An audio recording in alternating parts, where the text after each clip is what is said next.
How much is this AMG? This AMG, it's way out of your league, buddy. Hey, buddy, you probably can't even afford the tires. You're broke. You can't afford this car. That's what came out of the salesman's mouth before the man even said a single word. Bold, right? But that's exactly how this circus started, inside the glossy, glassy halls of the high Mercedes-Benz Center. The automatic doors hissed open, letting in a rush of cold air and one calm-looking black man named Adrian Wells. Plain jeans, faded gray t-shirt, worn sneakers.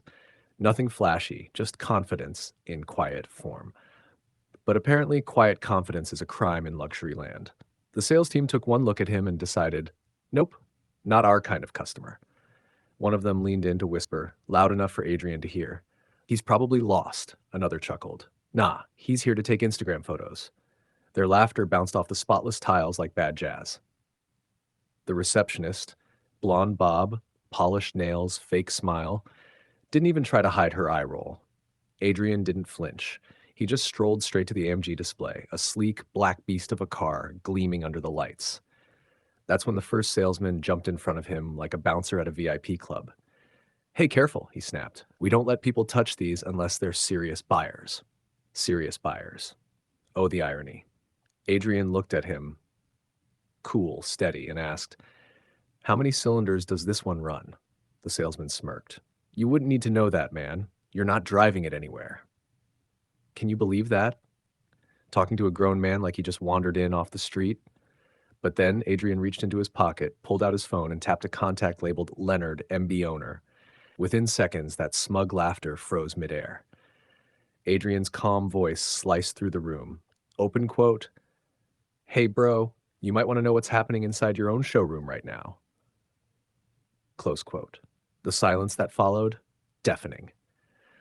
Before we go any further, comment where in the world you're watching from and make sure to subscribe to Silent Divide Tales because tomorrow's story is one you definitely don't want to miss.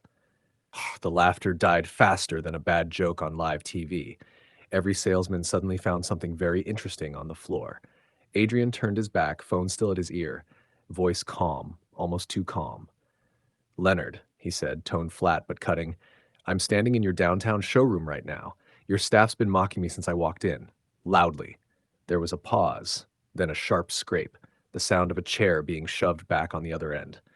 You said what? Leonard's voice boomed so loud through the speaker, half the showroom heard it. In my showroom? Adrian didn't even blink. You heard me. That was all it took. Leonard Hayes, owner of the entire dealership chain, snapped. Don't move a step. I'm calling the manager. They're done. Every single one who opened their mouth. Click. Line dead.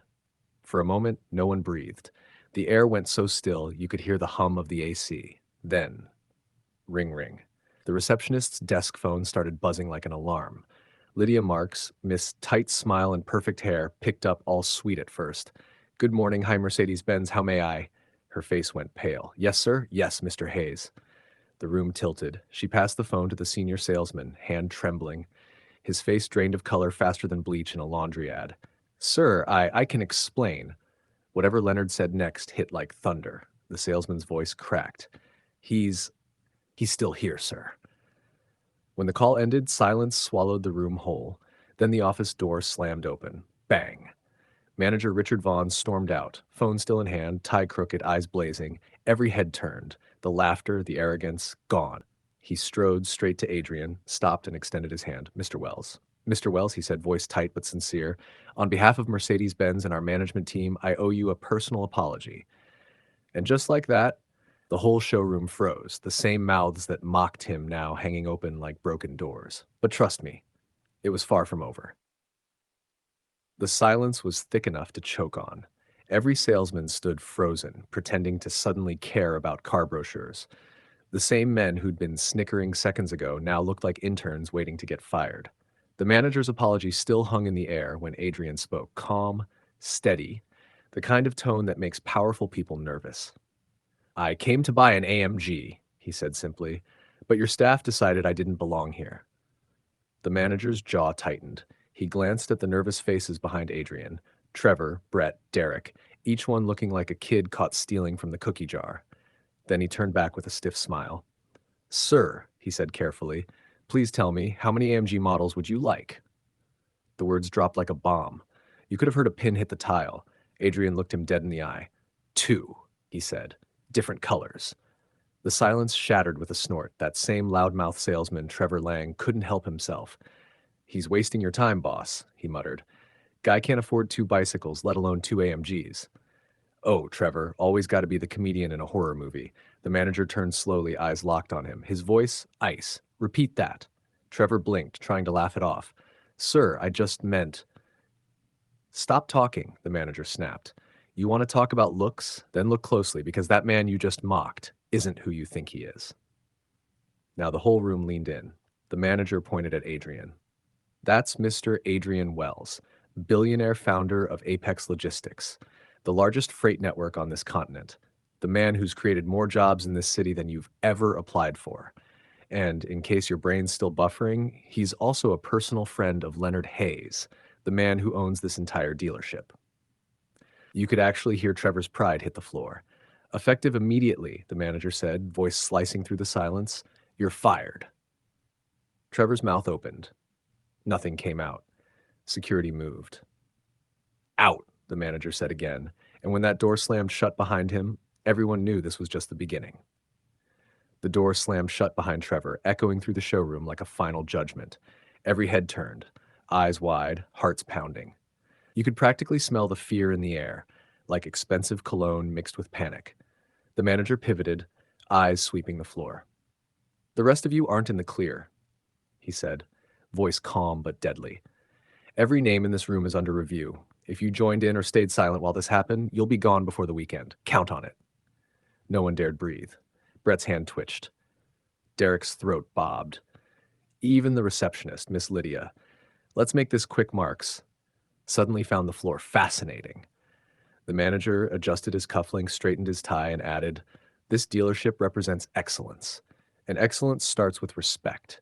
If you can't give that to every person who walks through these doors, you don't belong on this floor.